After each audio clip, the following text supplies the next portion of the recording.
Hey, Sweat Sisters. Welcome to the Pretty Girl Sweat Show, which highlights women who are balancing demanding careers with a healthy lifestyle and hurdling over personal and professional obstacles. I'm your host, Aisha DeVore Branch, and each week I have a sister-to-sister chat with an inspiring go-getter, and listeners learn how good things come to those who sweat. If this is your first time listening, what up? You could be anywhere in the world and you're here with me, and I really appreciate that.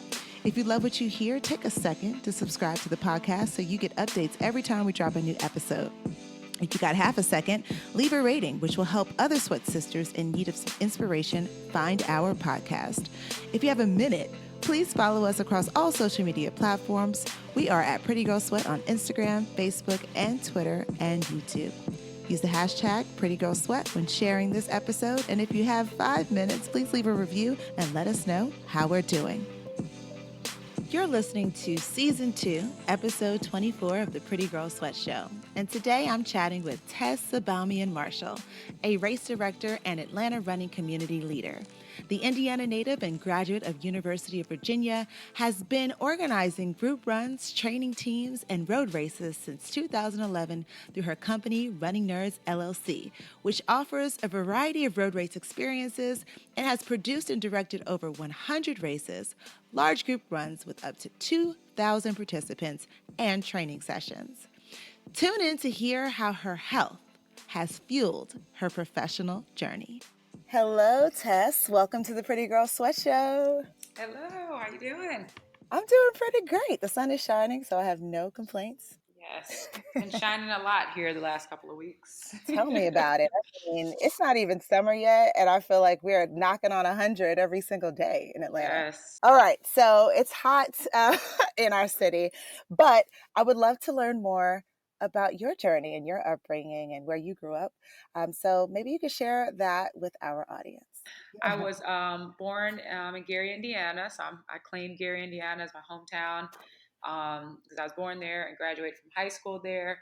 But I moved around a lot growing up. In between, I lived in Michigan, Minnesota, California, Virginia, and most of that moving around was just I was the youngest, and my mom made all of her life changes during my stint. So she went to college when she was in her late 30s. So she was in Minnesota when we went to college. When she went to college, and then when she graduated, we moved to Detroit. Lived there for a while. So I have two older brothers on my mom's side, and then on my dad's side, my father's Nigerian. He had, I think, about 5 children after he and my mom parted ways. So really, really interesting sibling childhood growing up. But I really felt like an only child most of my teen and young adult years because my brothers that I grew up with graduated when I was in the 6th grade. So it was pretty much just me and my mom with a great support network from aunts and uncles and grandma and cousins and all that. But like I said, we moved around a lot. We landed in Gary, Indiana in my sophomore year in high school, and I finished out high school in Gary and then wanted to kind of get out of state and had fond memories of a short time I spent in Virginia and ended up applying to University of Virginia. So I went to the University of Virginia, Wahoo Wah, completed my bachelor's and master's degree at UVA. So that's kind of my like where I'm from, where I claim in terms of my athletic background. I was pretty much a basketball athlete most of my teen years, played high school basketball. I dabbled in like track and softball and things like that just to keep in shape, but basketball was my main What was sport. your position? So I was the 3. So I was like that junk player that could go in and get some rebounds, get fouled, make a free throw. I was never a star athlete by any means, but I was always good enough to make the team and contribute. I played with a lot of really, really great talent. The whole myth of Indiana being like that basketball state is very true. A lot of great talent.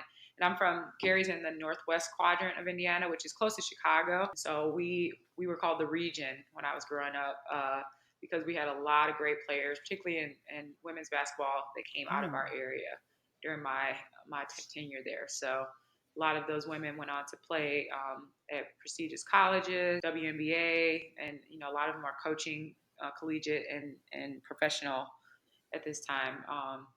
But yeah, so that was kind of my bringing up and basketball was my sport.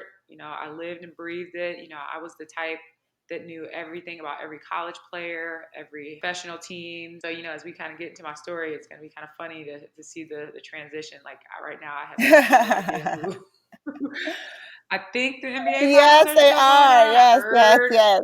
that, yeah, like it's like a complete 180 from the first 25, I 30 years of my know. life. So. Well, before you really became passionate about basketball, were fitness and healthy eating a part of your early childhood? Well, like I said, I grew up in Gary, Indiana, which is a predominantly African American town. It's a Hmm. steel mill town that kind of got lost and forgotten. So, we definitely had, the food desert, fitness desert, all that was prevalent. But I was always around basketball and athletic teams. So I would say I had probably about the best situation you could have given my environment.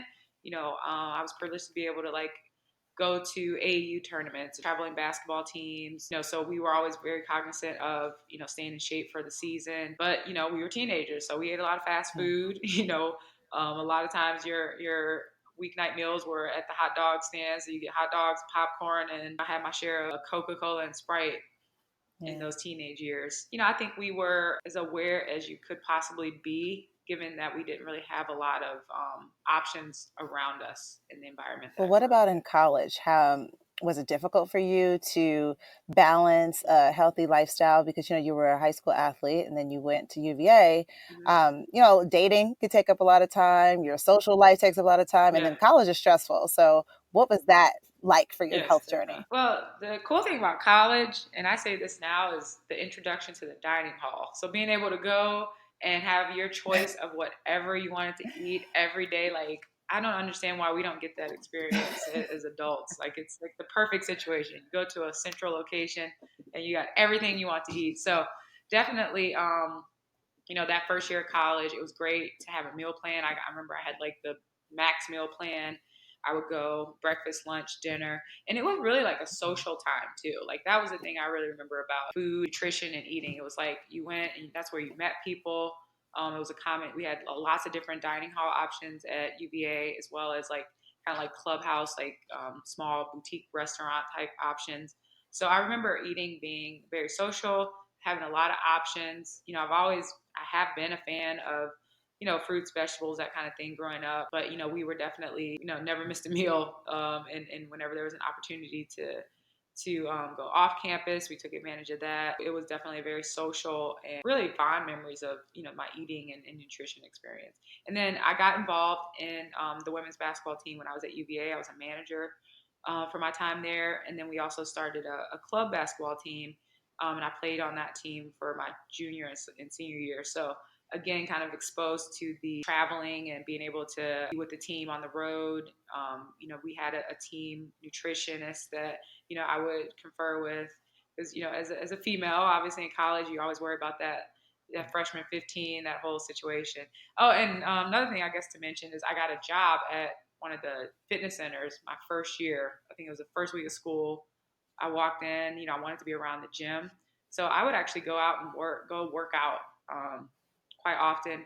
And a lot of my friends, they would come to me when they wanted to learn how to work out because I knew my way around the gym pretty well. I knew how to lift weights, put together a decent workout. And this is before like HIIT training and classes and all that were a big deal. I would say I was above average when it came to incorporating fitness and nutrition into my college But you were lifestyle. also pretty busy. I'm hearing your schedule. I'm like, whoo, okay. Oh And gosh. time management is such a Yes. struggle for most people, especially college students. Are there Mm-hmm. any specific hacks that you use to be more efficient in college that maybe you still even apply today? Ooh, hacks. Let's see. I was always, and not as bad now, but I was a very bad procrastinator when I was in college. But I was the type that could like cram for a test and then pull off like a B or like a low A. And then so I didn't like learn my lesson hard until my first semester. Actually failed chemistry my first year. And I came out of high school as a straight A student, third in my class. Um, received all the scholarships financial. So, I went into UVA thinking, okay, I got this. I'm smart. I'm a great student. And I tell you, that first year, that reality check of actually getting an F, and this is back when you had to like call to Oh. get your grades. No, I'll never forget it. It was like a computerized system. You have received a grade of F. And I was like, what? So that's probably like the best hack you can get, is to, start off your college career below average. So long story short, I got on probation. I had that class in summer school, and it took me about 4 semesters to get back to like a 3.0 Mm, grade point average. So, learning just how to balance your time. And a lot of that fail came from being too social, thinking I could get away with not really studying for the test. Also, learning what my passions were. I quickly also learned that the sciences weren't my passion. I really started to gear towards the okay. social sciences, and then eventually changed my major to education. So just kind of learning what you enjoy, what you like, what you're going to be passionate about. And then, being realistic about, you got to put time in. You can't just go through college off of your reputation from high Exactly. Oh, school. yeah. So you get to graduation day. There's a world of opportunity that you feel is in front of you. Mhm. Tell us about your very first job that you got outside of college, and what did you specifically do to get your foot in the door? Well, I went through the Curry School of Education at UVA, which is a 5-year program. So you basically do your undergrad, and then you actually start your graduate work in Oh, your junior year, so that your master's degree and your bachelor's degree are kind of meshed together. And I believe that the University of Virginia's education program is one of the best in the country, because we were literally immersed in the school systems in Charlottesville and Albemarle County.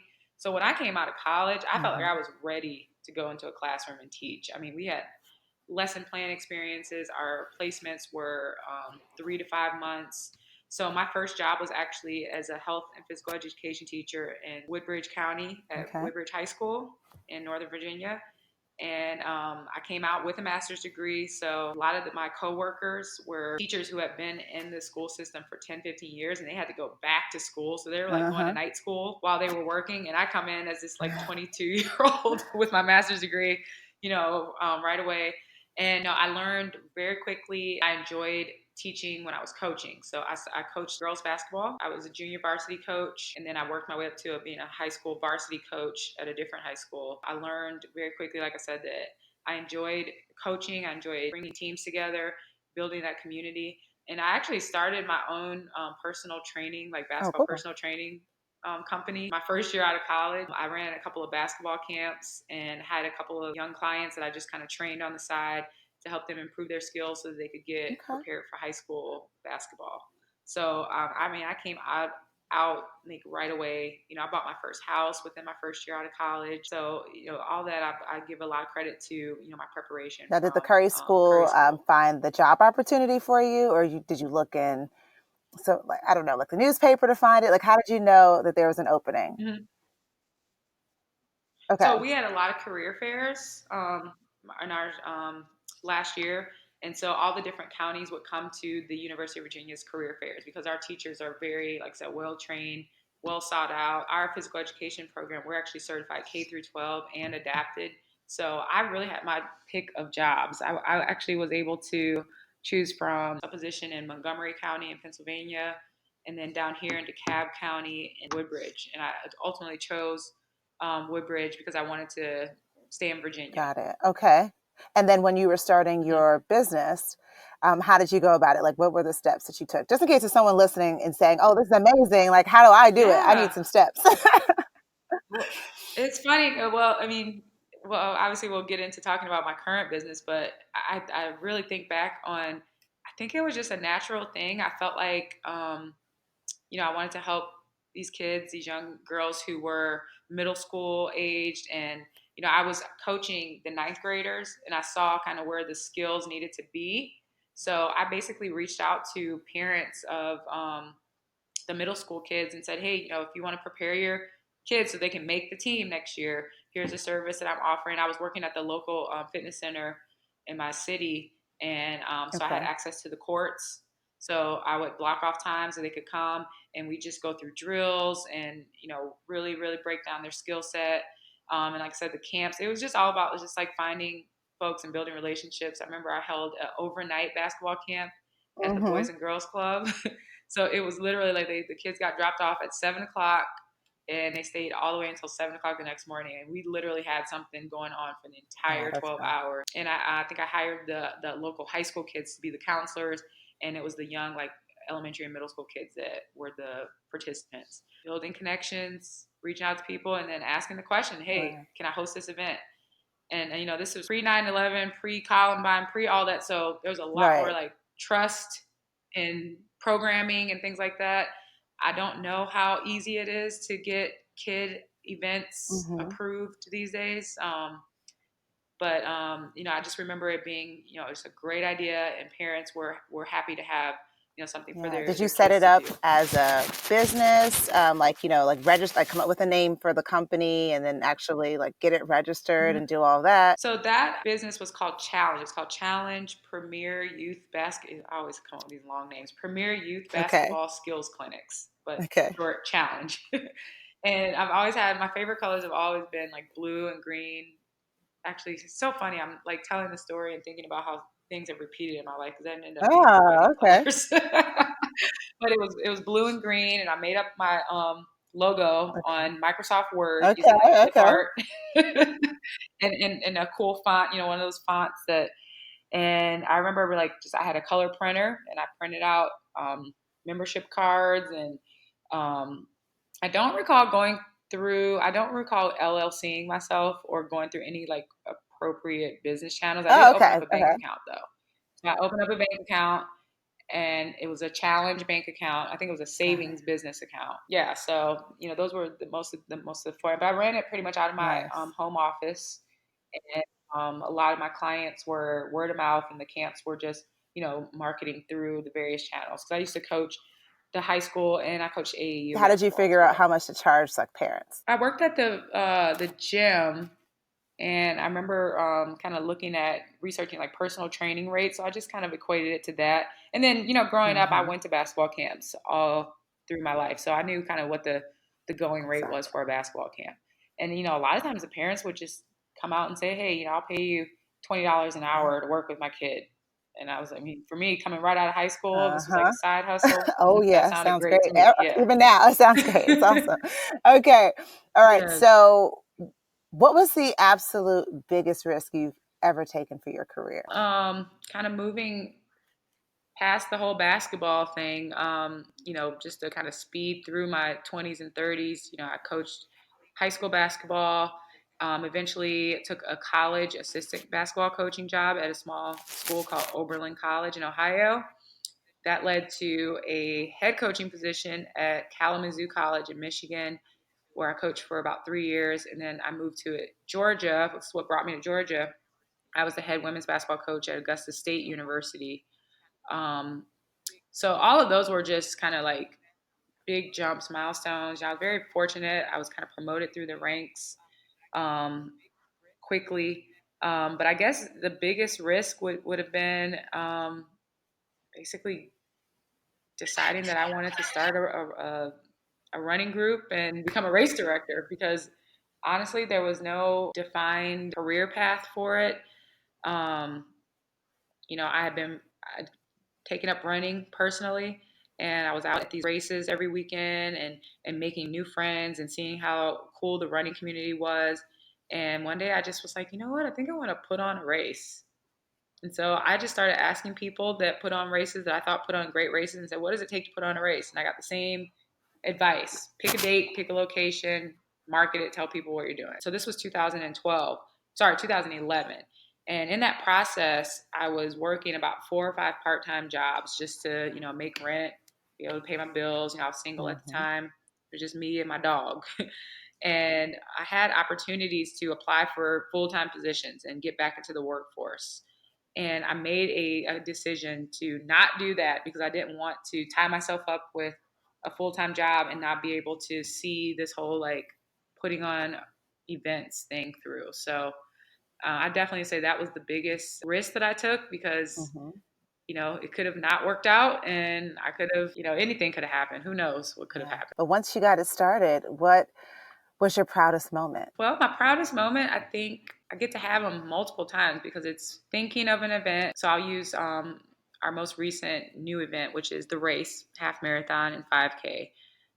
So that was an event that was an idea um, by myself and multiple running community leaders, putting it out there, getting people excited about it, um, and then actually standing there on race day with 1,500 runners that are there to actually participate in something that you put together and put out there. That's definitely proud moments, and I get to have that experience every time I put on a race, whether it's a 200-person event or a 2,000 person event, just that someone would see something that I had in my mind and sign up for it, put their money down, plan their trips, fly in from all over the country, book hotel rooms, get their friends excited, share it on social media, train for it, and then show up and have that experience. I take a lot of pride in that.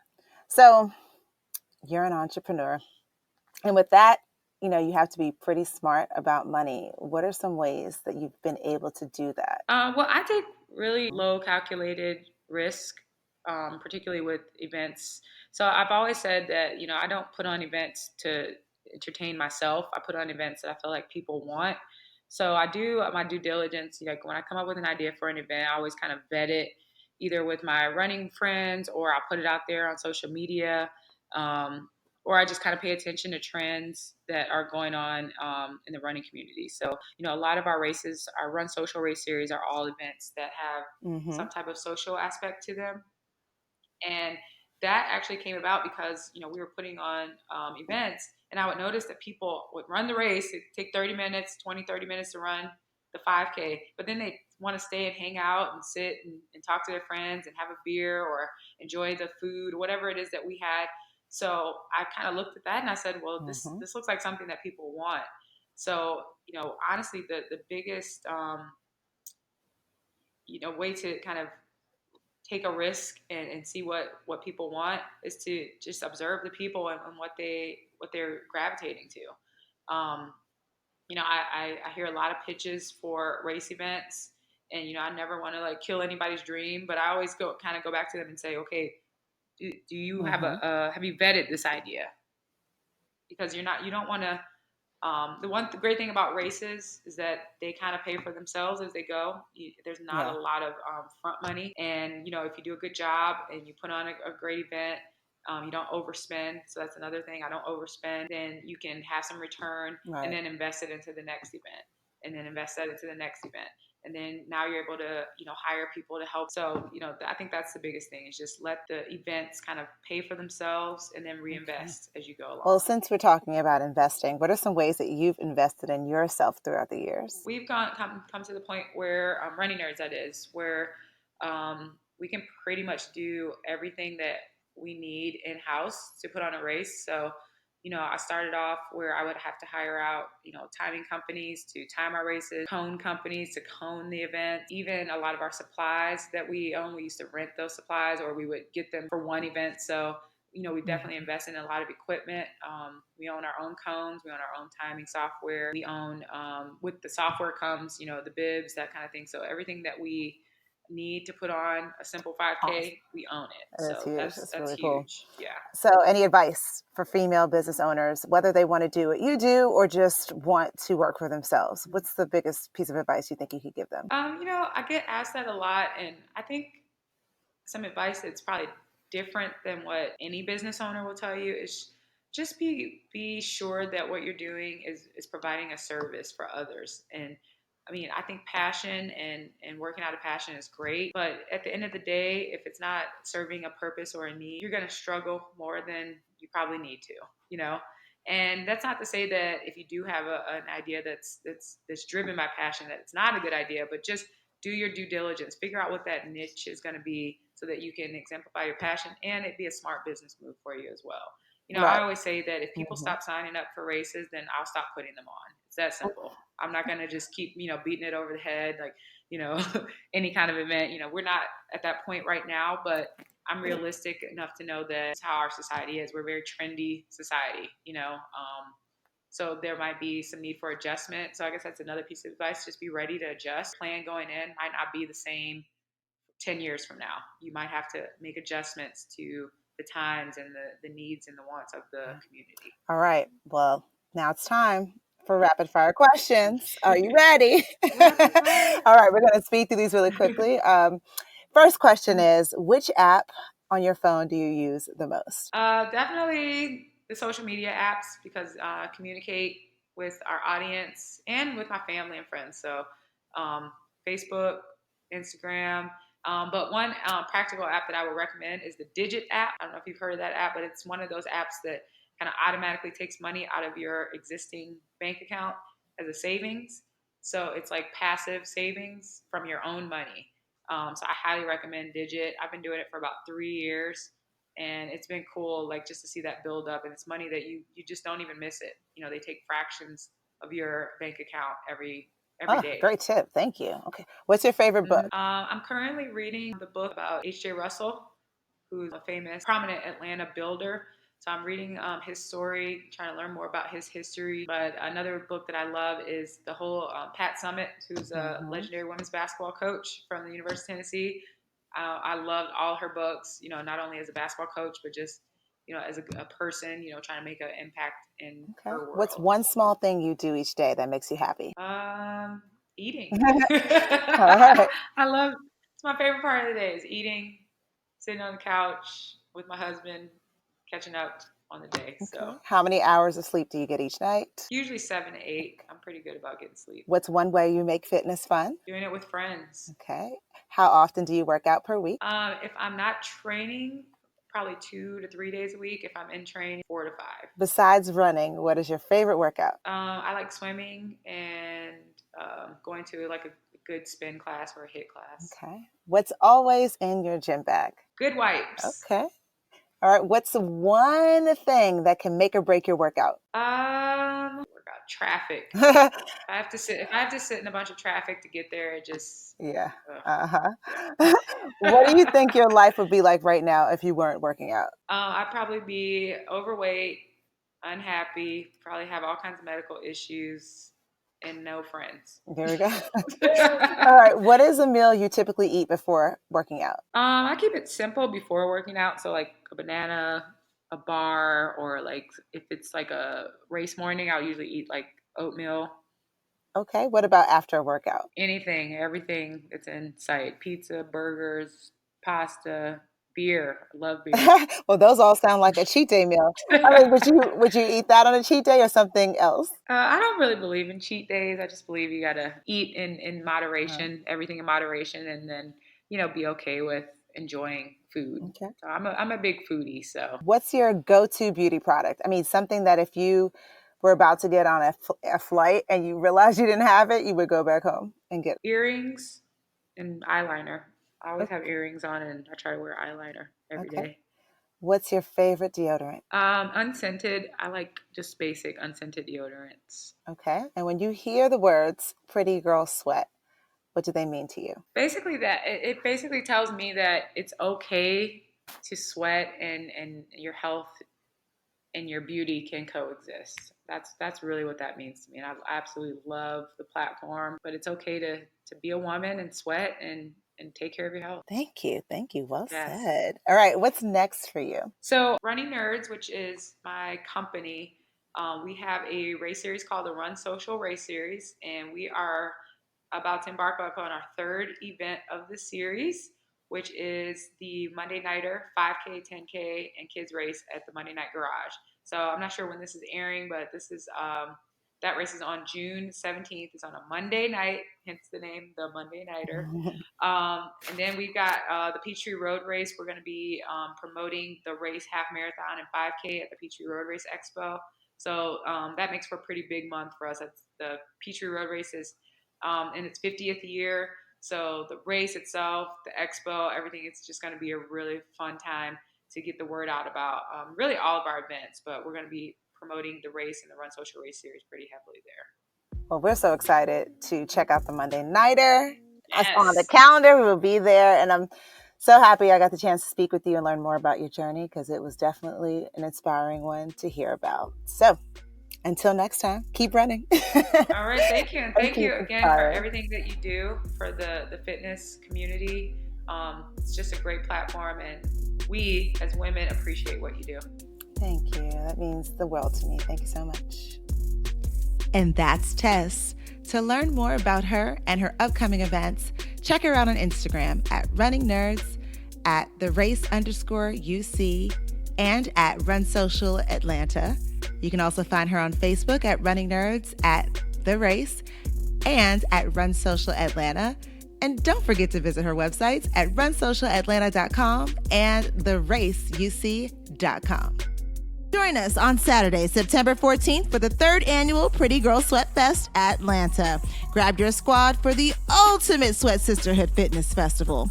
Register to receive exclusive access to elite trainers. Because with heart-pumping workouts coupled with the dopest female DJs, you'll get a first-class ticket to your favorite fitness trends and hit songs. When you're not sweating it out, you can rehydrate at our sip stations, refuel in our Savor Garden filled with deliciously healthy food trucks, refresh in our Style Lounge, and shop in our vendor village. Head on over to prettygirlsweat.com/PGSF to get your tickets today before they're gone. Just one more thing before you take off. Do you want to get a short email from Pretty Girl Sweat every Monday and Friday that serves as a daily dose of all things inspiring and allows you priority access to our upcoming events? Just go to prettygirlsweat.com. That's prettygirls with an S, sweat.com. Drop in your email and you'll get the very next one. And if you sign up, you'll soon discover that there's no hood like sisterhood. Until next time, always remember that good things come to those who sweat.